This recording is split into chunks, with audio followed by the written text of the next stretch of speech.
Hello everyone, Trisha, it's me Jenny, and it's time for another not naked video response to Trisha Hershberger's series The Naked Truth, where we talk as candidly and as truthfully as possible about a subject of her choosing. Straight out the shower, no makeup, wet hair, first take, one take, hair in my mouth, etc, etc. Most people choose to do naked, I choose not to, but either way it's not a sexual thing, it's a being vulnerable, and I feel vulnerable enough in my PJs. So there we go. Vulnerable and truthful and all those things. Today's subject is what has inspired us recently, prompted by Trisha reaching her loads of subscribers. I can't remember whether or not it was 10,000 or 100,000. It was pretty damn impressive, and I was very impressed, and I've completely forgotten the number, but woo, Trisha! And she got a plaque and everything, which is amazing, and congratulations, and her being inspired by that to do new exciting things on her channel and put more of her passion into her channel, and, you know, not using the leftover thoughts from the things that she's actually working towards to go towards her channel. And what has inspired us recently? And to be honest, the one thing that I can definitely say that's inspired me recently is D&D, Dungeons and Dragons, which in turn was inspired by watching Critical Role, a series from Geek and Sundry, starring Matthew Mercer and a bunch of other voice actors, where they play actual long-form, 4-hour-long games of D&D, and it's their own campaign, it's not from a book or anything, and that, after watching, I think, the first 20 or so episodes of that, more than once, it finally prompted me to find a D&D group and start playing D&D. I've played one, we do quarterly or like 2-3 month campaigns in the group that I'm part of. So I've done one campaign where I played an elven cleric, who I've got my mini here actually, one sec. There we go.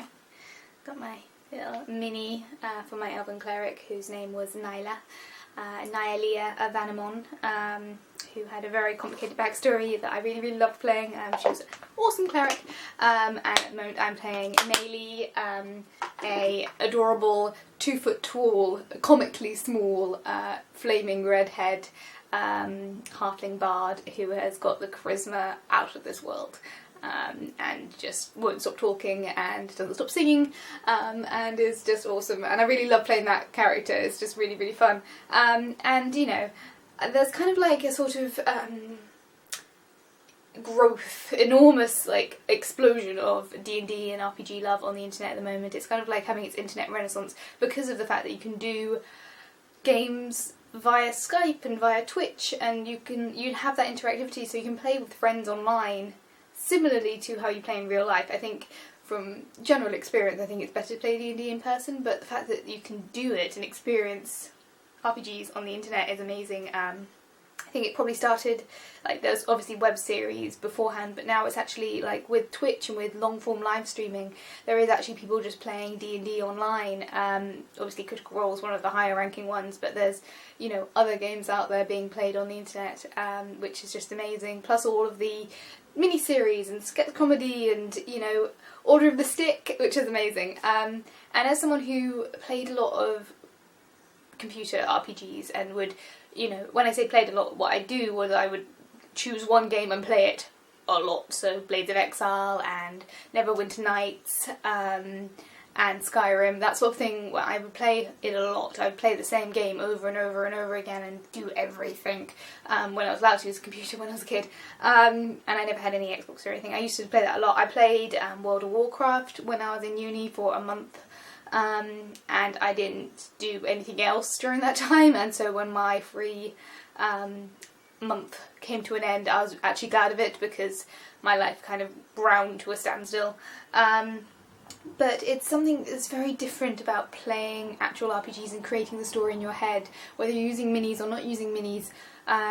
Like actually experiencing an environment that you've created in your brain with other people. It's storytelling, and it's amazing, and it's inspirational, and it, like, actively creating stories is using a part of my brain which I haven't used in so long, and it's exciting and wonderful. It's got me doing art for the first time in many years. I'm kind of almost ground to a standstill on that, because I did 2 pieces that I'm really proud of, and so now I'm like, how am I going to do that again? And I'm setting myself more challenging goals in terms of, like, I did in three pieces that I'm really proud of. I find it really difficult to do my new character because when you do a halfling, you've got to like put something else next to them so you have the proportions. Because otherwise, you know, they just look like a normal person. But it's so hard to do proportional drawing. It's been so long since I've done any sort of art like that. So I'm working on my character art. It's going to take a while. But yeah, and yeah, I've been doing art. I'm possibly DMing for the first time this coming week. We're just we're doing kind of like the quarter that we're in. We had one of the more experienced DMs do the first 4 sessions, and then we've got a first time DM doing a trilogy session, but he maybe can't do this coming week, so I'm possibly doing a one-shot, and hopefully my books will arrive on time, because at the moment I've been just using the online Player's Handbook and borrowing Player's Handbooks when I'm actually doing sessions, but hopefully my books will arrive on time and I will do DM my first one-shot, possibly this coming Wednesday, so that will be exciting. And it's weird how much that's triggered my imagination and my creativity, and it's a shame in a way that I can't really do more about that on YouTube, because it's a very collaborative thing, and in order to film it you have to have people who are internet friendly.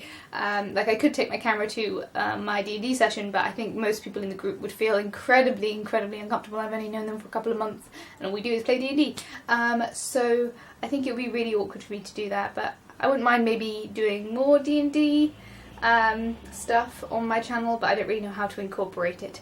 But yeah, that's really exciting. I'm really looking forward to that. It's led to a whole other type of socialising and being at a club for several hours a week, rather than when I was younger I'd just do ballet once a week and that was kind of like my out of school social thing. Now it's like a full 3 hours, 4 hours hanging out with people, doing amazing creative things together. It's very collaborative.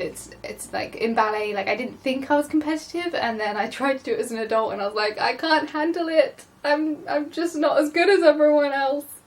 Oh god, this got too vulnerable. Anyway, D&D has been what has inspired me lately.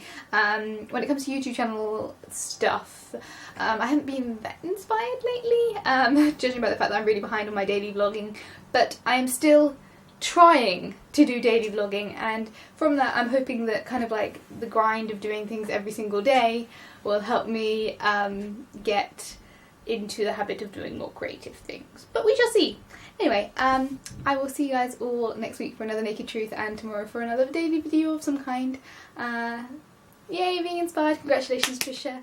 Feel free to comment about what's inspired you lately. Have you played D&D? What did you find the experience to be like?